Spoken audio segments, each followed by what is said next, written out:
अब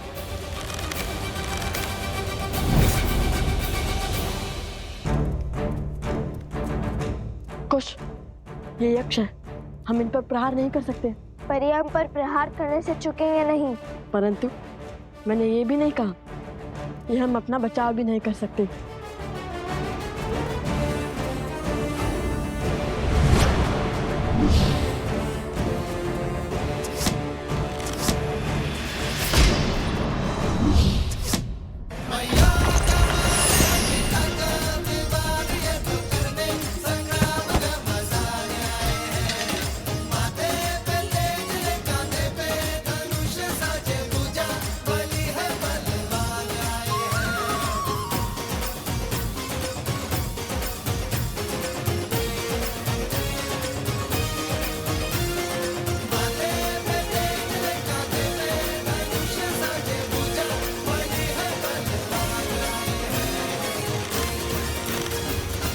शांत हो जाइए। अब यदि हम चाहे तो आपको और आपकी सेना को हमारे बाण से चलनी भी कर सकते हैं, परंतु करेंगे नहीं। हमें स्वर्ण कमल दे दीजिए और ये अध्याय यही समाप्त कीजिए। इतनी शीघ्रता क्या है?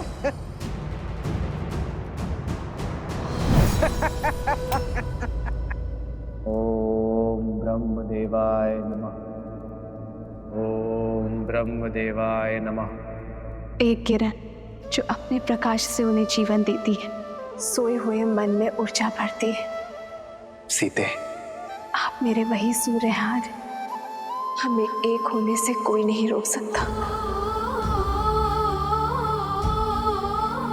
यदि सीता के प्रति मेरा प्रेम, हमारा प्रेम और समर्पण अटूट है ब्रह्मदेव,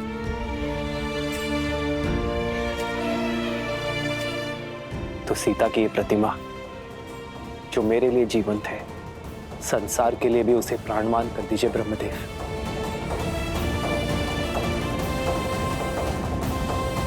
ओम ब्रह्मदेवाय नमः।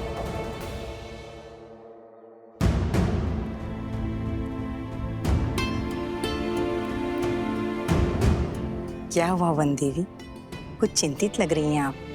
मन विचलित था तो सोचा ऋषि भारद्वाज से मिल लो, किंतु गुरु माँ, वो ना तो अपने कुटीर में है और ना ही ध्यान क्षेत्र में। ऋषि भारद्वाज अपने आश्रम में है, ब्रह्मदेव जयंती की सज्जा का अवलोकन कर रहे हैं। वो हर वर्ष भव्य पूजा करते हैं, ब्रह्मांड के सृजनकर्ता को प्रसन्न करने के लिए। अभी कुछ समय में लौट आएंगे। यदि ऐसा है तो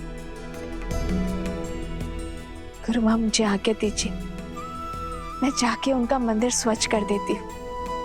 किसी कार्य में व्यस्त रहूंगी तो मन भी विचलित नहीं होगा। क्यों नहीं पुत्री, तुम्हारी श्रद्धा के दीप से पूरा आश्रम जगमगाएगा।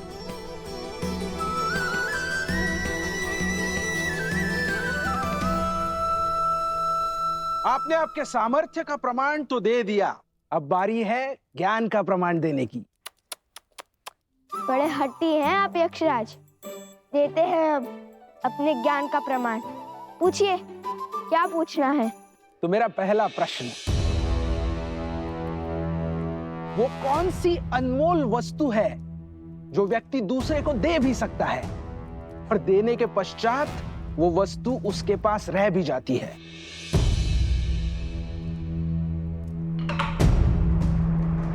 प्रेम।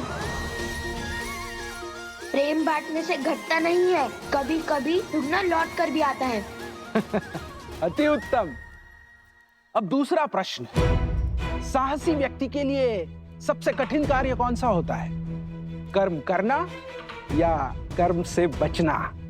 कभी कभी पग पीछे धरने से अधिक साहसी कुछ नहीं होता। कई परिस्थितियों में हमें अपने अभिमान का बलिदान देना होता है, कर्म करने से बचना पड़ता है, जैसे श्री राम ने किया था। यदि वो चाहते तो एक ही बार में रावण को हरा माता सीता को ले आते, किंतु उन्होंने अभिमान का नहीं, धर्म का पथ चुना। अद्भुत। अब अंतिम तीसरा प्रश्न। वहाँ हम अश्व को अकेला छोड़कर आए हैं और यहाँ आपके प्रश्न समाप्त ही नहीं हो रहे। अब तो प्रतिशोध के साथ साथ क्रोध की ज्वाला भी धधक रही है मेरे मन में। अब निर्णय तुम नहीं, मैं लूंगा शास्त्र मुख, मैं।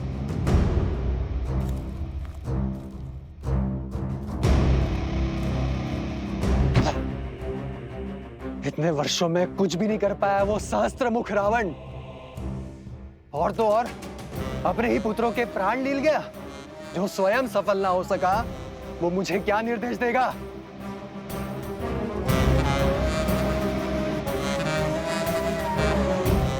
शीघ्र पूछिए ना, हमारे पास अधिक समय नहीं है। हाँ हाँ, इतनी शीघ्रता क्यों है? कुमारो, तनिक थोड़ा धैर्य तो रखो। अब तीसरा और अंतिम प्रश्न बताइए, दुख, कष्ट, पीड़ा व्यक्ति को क्यों होती है? उसके पीछे कोई उद्देश्य है या केवल नियति?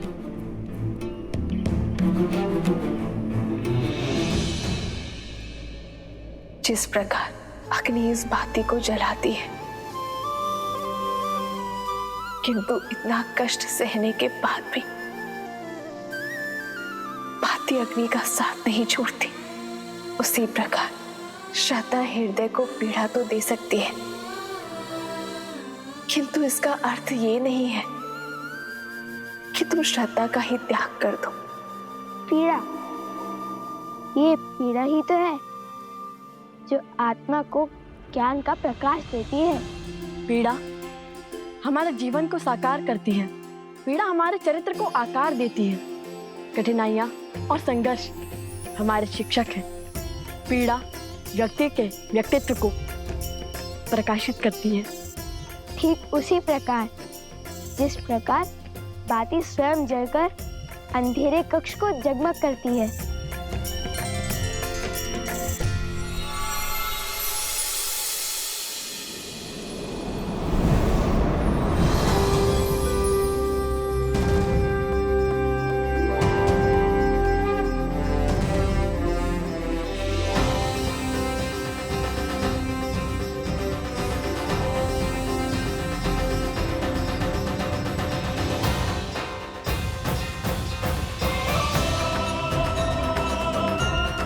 प्रणाम अग्निदेव, इंद्रदेव, बृहस्पति देव, कुबेर देव, विश्वकर्मा देव, सूर्य देव, वरुण देव, प्रणाम।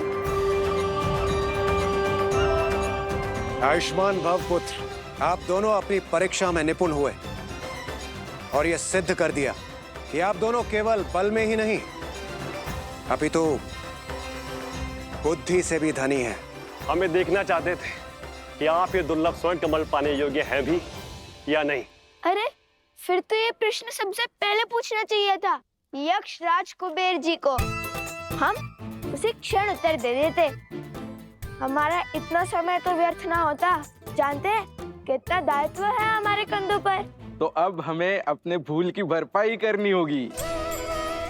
हम आपके बल और बुद्धि दोनों से अति प्रसन्न हैं। उपहार और आशीर्वाद स्वरूप कुछ दिव्य अस्त्र स्वीकार कीजिए, आपको शीघ्र ही इनकी आवश्यकता पड़ेगी। आप दोनों जब चाहे इन अस्त्रों का आवाहन कर सकते हैं।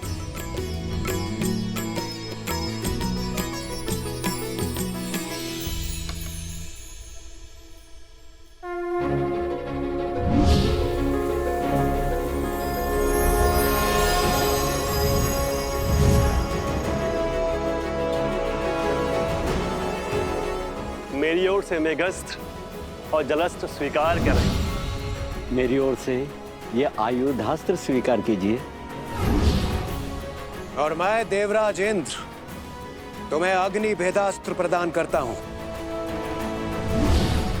और ये यमदेव का खड्ग मैं प्रदान करता हूं।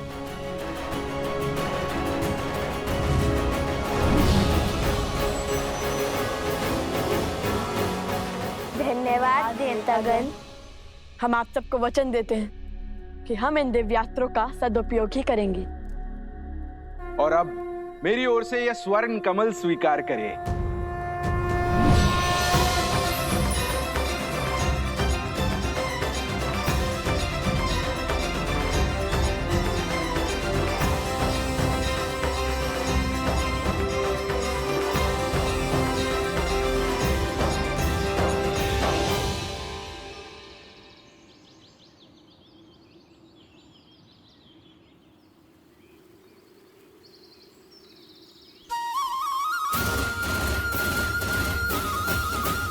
धन्यवाद कुबेर देव।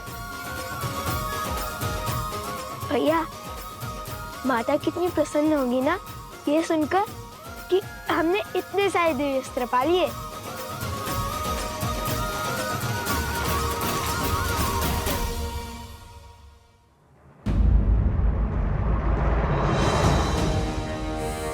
अरे शत्रुघ्न महाराज तो यहीं खड़े। अब इनसे युद्ध करने के सिवाय हमारे पास और कोई उपाय नहीं है। किंतु ये माला थामकर कैसे लड़ेंगे?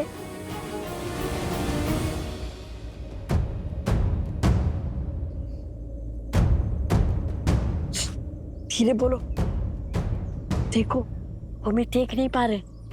दृष्टिहीन सैनिक? यदि दृष्टिहीन होते तो सेना का भाग कैसे बनते? अभी पता करता हूँ।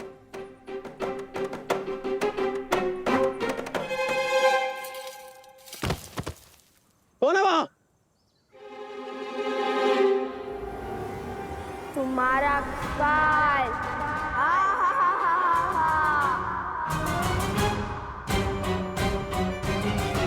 हम तो अदृश्य हो गए। ये शक्ति किस देवता ने दे दी हमें?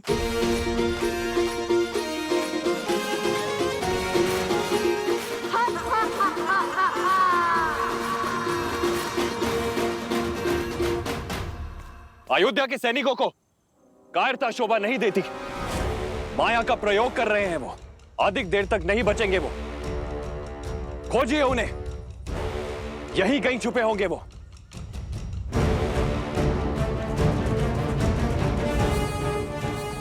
शीघ्र निकलते हैं यहाँ से।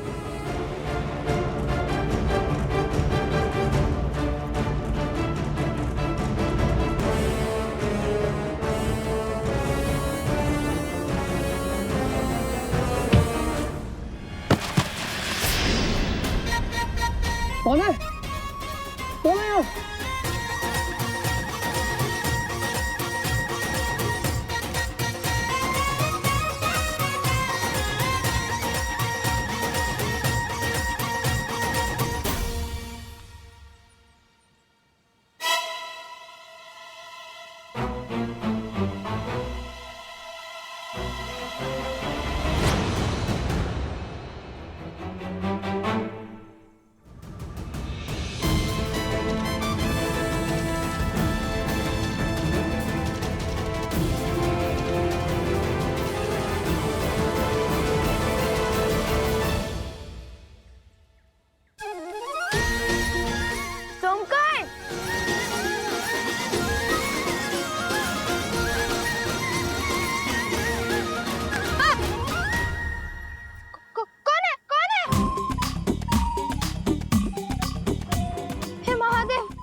रक्षा कीजिए।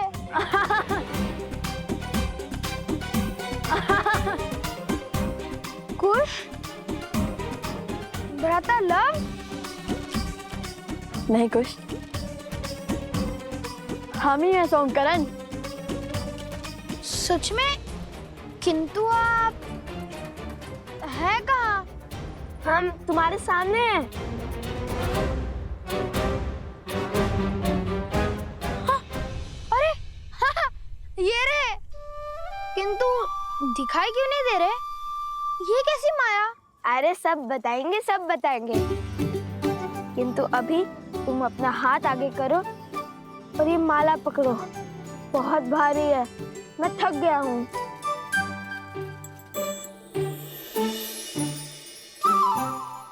अरे सोमकर्ण, तुम तो अदृश्य हो गए और तुम दिखाई देने लगे। ये कैसे हुआ? अर्थात ये कोई दिव्य शक्ति नहीं, इस दिव्य स्वर्ण कमल की माया है। अरे लाओ लाओ सोमकर, बस अब हो गया। अब मेरी थकान दूर हो गई।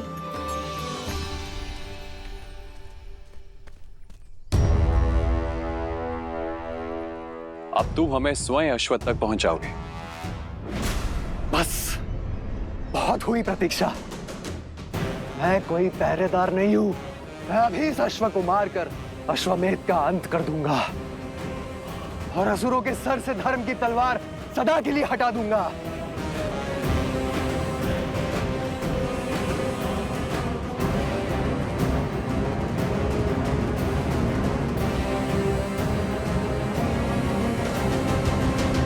अब चलो, शीघ्र चलते हैं।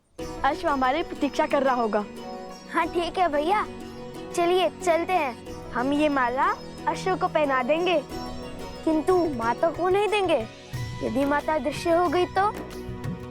यदि वो मेरी दृष्टि से एक क्षण के लिए भी ओझल हो गई तो मैं विचलित हो जाऊंगा।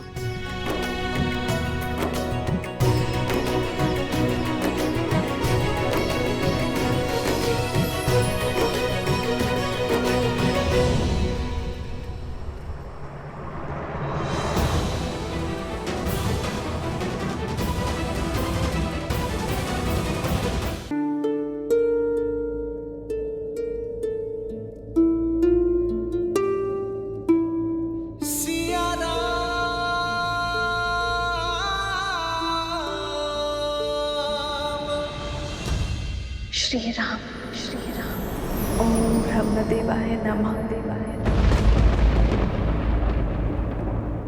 ओम ब्रह्मदेवाय नमः। सीते,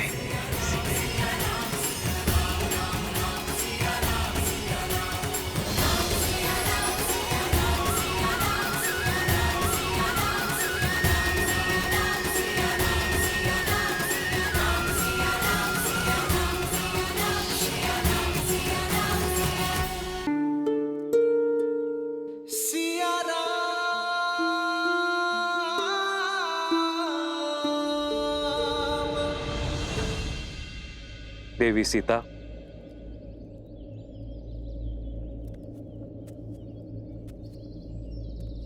प्रणाम ऋषिवर।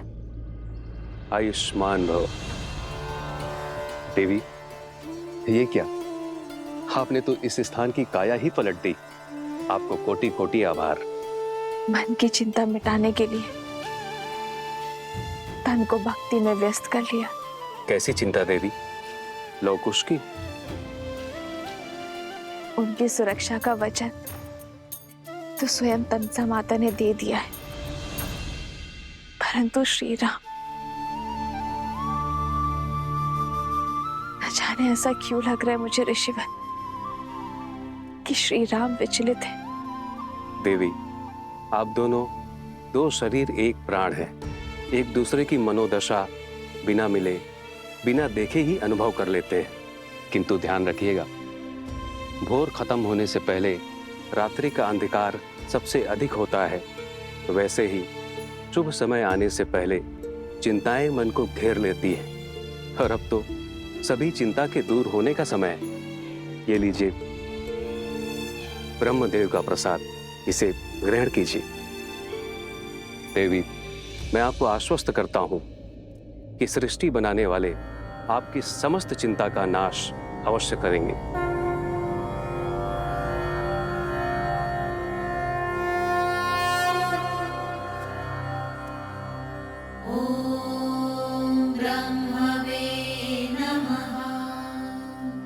ब्रह्मदेवाय नमः। ओम ब्रह्मदेवाय नमः।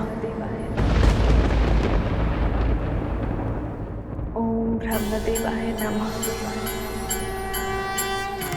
सीते, राम,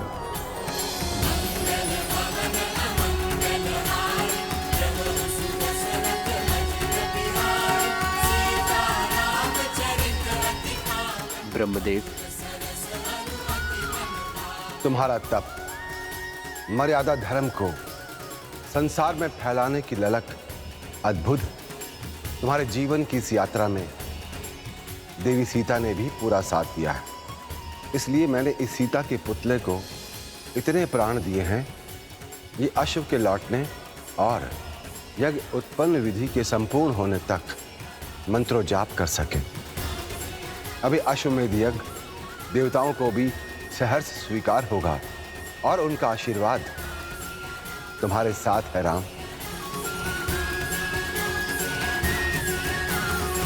यज्ञ का अभिमंत्रण अश्व को आसुरी शक्तियों और दुर्घटनाओं से बचाता है, किंतु केवल तब जब देवताओं का आशीर्वाद हमारे साथ हो। धन्यवाद ब्रह्मदेव।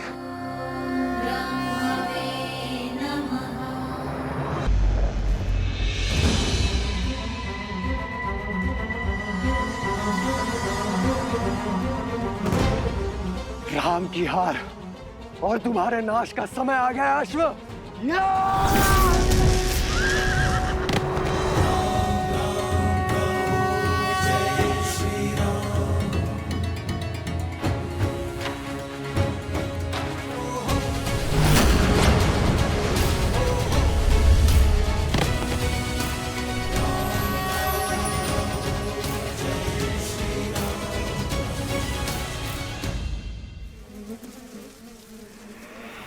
मूर्खाधिपति प्रबंधासुर इतना भी नहीं जानते कि अश्वमेध का अश्व देवताओं की सुरक्षा में होता है।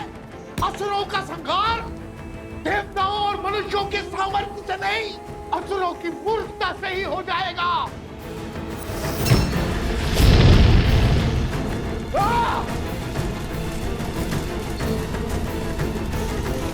कुछ बोलते रहो कुछ, अन्यथा समझ नहीं आएगा कि तुम साथ हो कि पीछे छूट गए।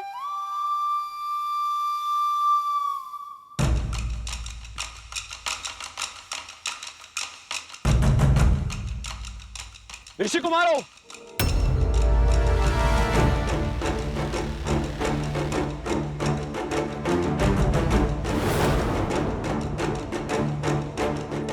मधुरापुरी, नरेश, शत्रुघ्न, आप सज्ज हो जाओ। इनसे युद्ध करे बिना हम आगे नहीं बढ़ सकते। मैं यहाँ यज्ञ का अश्व लेने आया हूं। चुपचाप उसे मुझे सौंप दो। वचन देता हूं मैं तुम्हें कि तुम्हें कुछ भी नहीं होगा। बड़े दयालु हैं श्री राम, क्षमा कर देंगे तुम्हें। सोम करें, माला संभालो।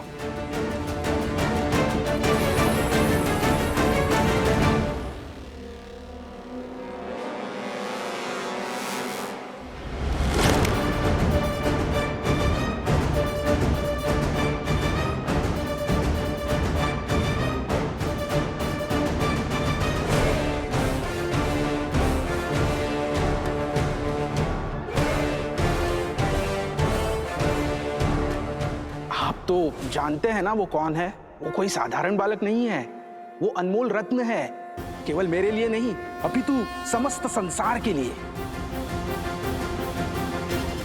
आप दोनों जो कर रहे हैं वो अनुचित है। मेरी विनती सुनिए और समय रहते अपनी भूल सुधार लीजिए। यज्ञ के अश्व को रोकना पाप ही नहीं, अपराध भी है। हम बालक अवश्य हैं, किंतु अबोध नहीं। हम आपका बहुत सम्मान करते हैं राजानुज, किंतु अभी ये अश्व हमने पकड़ा है तो उपाय केवल एक ही है, युद्ध।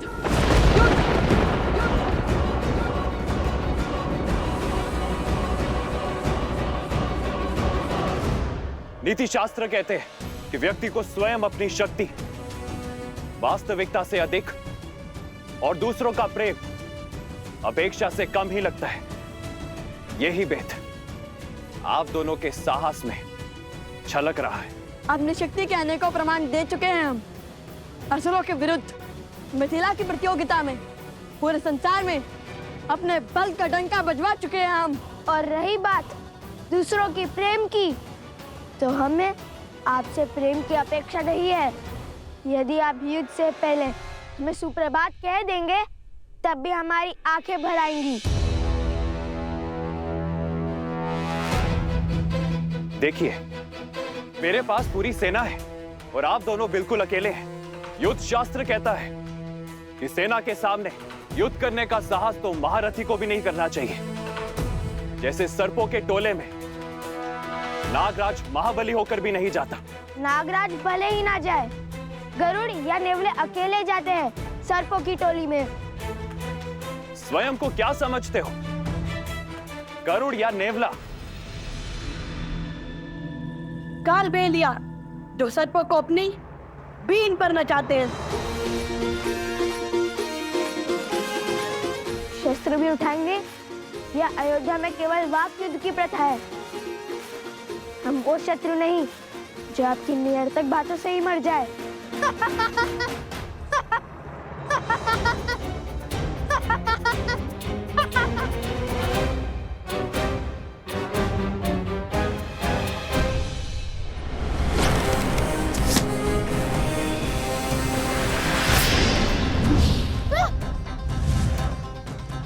आप दोनों शत्रु नहीं, अपराधी हैं। अयोध्या के अश्व का हरण कर पाप किया है आप दोनों ने।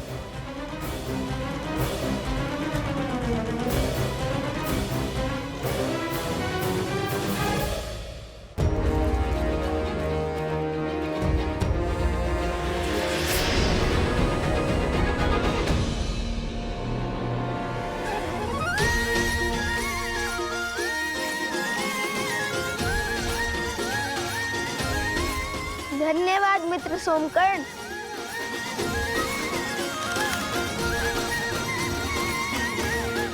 अश्व को रोकना अपराध नहीं, चुनौती है जो हमने स्वीकारी है।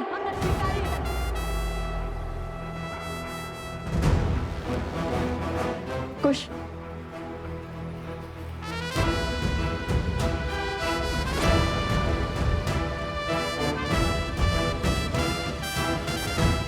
आपका शत्रु स्वयं चुनौती बन यहाँ वहाँ घूम रहा है। हमने आपकी चुनौती स्वीकार कर कोई पाप किया है? चुनौती राजाओं के लिए है, ऋषियों के लिए नहीं।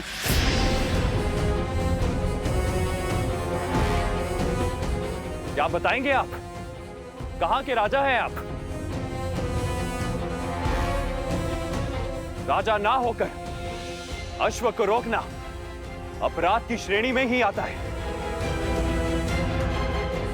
ऐसा तो कोई नहीं लिखा है। लिखा नहीं है, किंतु असत्य भी नहीं है। ये हमारे राजा हैं। मेरे ज्येष्ठ भ्राता अवसरा ने इनका राज्याभिषेक किया है।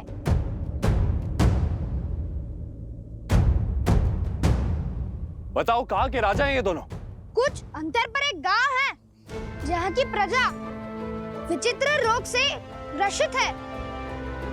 उस गांव की प्रजा की रक्षा करने का संकल्प किया तो उसी क्षण मेरे भ्राताश्री ने लव भैया का राज्याभिषेक और कुश का युवराज पद पर अभिषेक कर दिया।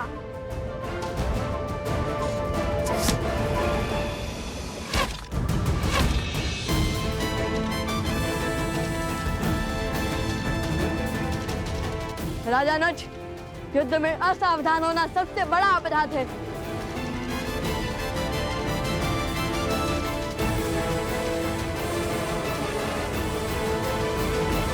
सैनिकों, महाराज ने किसी का भी रक्त बहाने से निषेध किया है। स्मरण रहे, इन ऋषि कुमारों को केवल हमें बंदी बनाना है।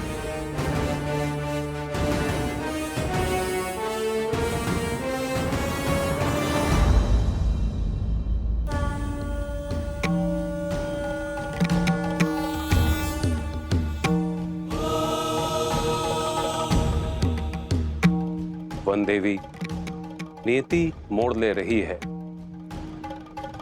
आपके दोनों पुत्र अपने जीवन की सबसे कठिन यात्रा पर निकलने वाले हैं।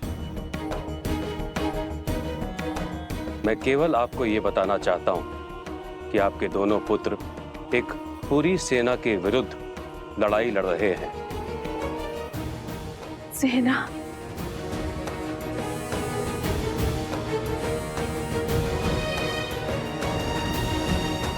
हे महादेव,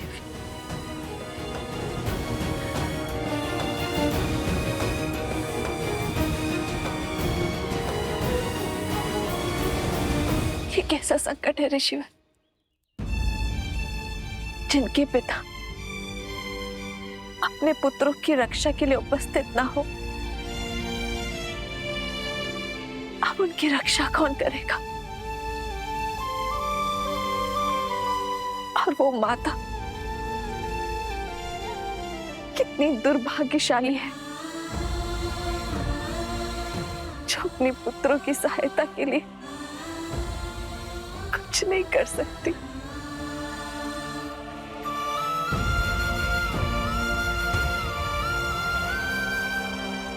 ऋषिवर, कोई तो उपाय होगा ना कि इस संकट से पार पा सके,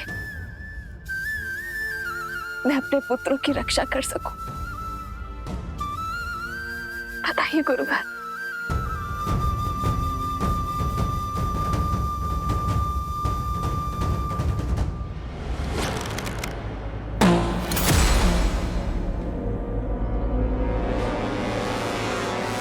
सावधान ऋषि कुमारों, ये मेरी अंतिम चेतावनी है।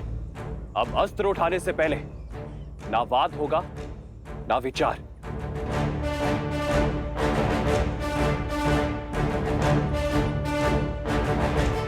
यदि अब भी ये नहीं रुके तो मुझे इन पर प्रहार करना ही होगा। मेरा पहला धर्म अपने महाराज की आज्ञा का पालन करना है। सैनिकों, जाओ और पकड़ लाओ इन्हें।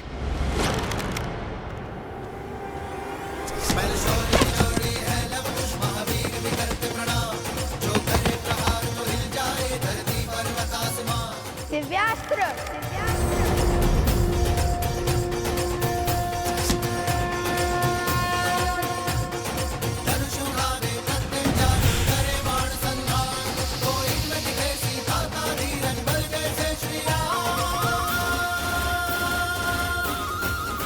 संपूर्ण संसार में मर्यादा धर्म का प्रचार हो रहा है और आप दोनों धर्म स्थापना के मार्ग में अवरोध बनकर पाप कर रहे हैं।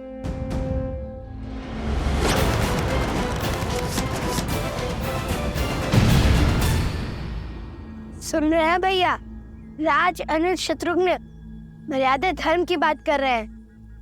इस राज्य की प्रजा को स्त्री के सुखों का, सुरक्षा का, सौभाग्य का बलिदान मांगकर संतोष दिया जाता है।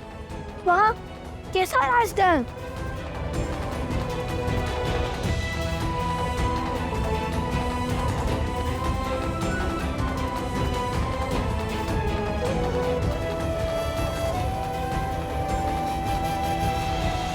आप दोनों का क्या संबंध है अयोध्या की महारानी से?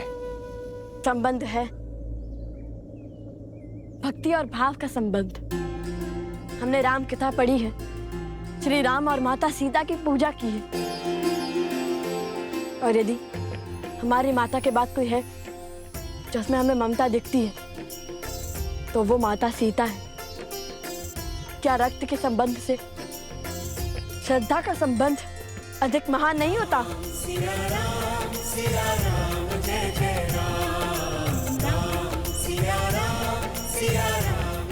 सूर्यवंश के इन सूर्य का तेज अयोध्या तक नहीं पहुंचना चाहिए।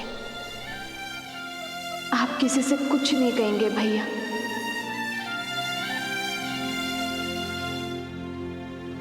धन्य है आप भीमा, श्री राम से दूर रहकर अपनी पहचान को गुप्त रखकर भी इन बालकों को श्री राम की परछाई बनाया आपने।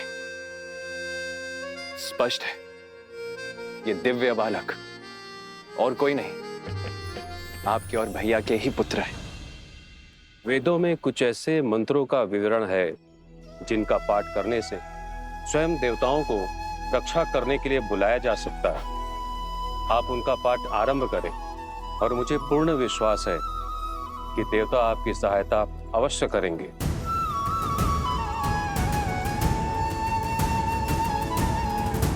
मैं आपको वो वेद मंत्र बताती हूँ वन देवी।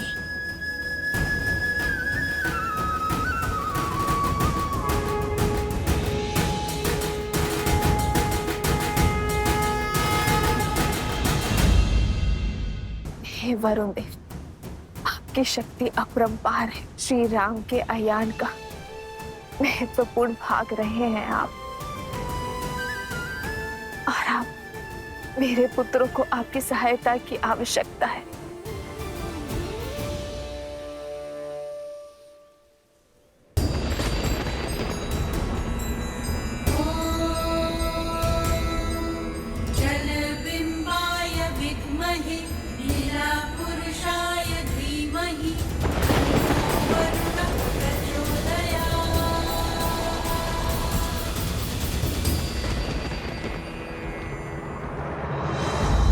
मुझे जाने की आज्ञा दीजिए भैया। हनुमान का कोई समाचार आया? पवन पुत्र हनुमान पधार रहे हैं। जय जय पवन पुत्र हनुमान। प्रणाम प्रभु। मैंने पूरे त्रिवेणी क्षेत्र को छान लिया है, किंतु प्रभु मुझे अश्व कहीं नहीं मिला।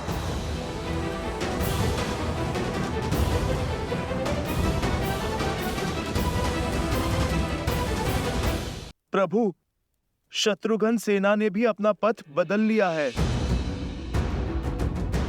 प्रभु मुझे लगता है वो किसी युद्ध में उलझ गए हैं। महाराज, हमें तुरंत सेना भेजनी चाहिए। भरत भैया, अभी पूरी सेना भेजने की आवश्यकता नहीं है।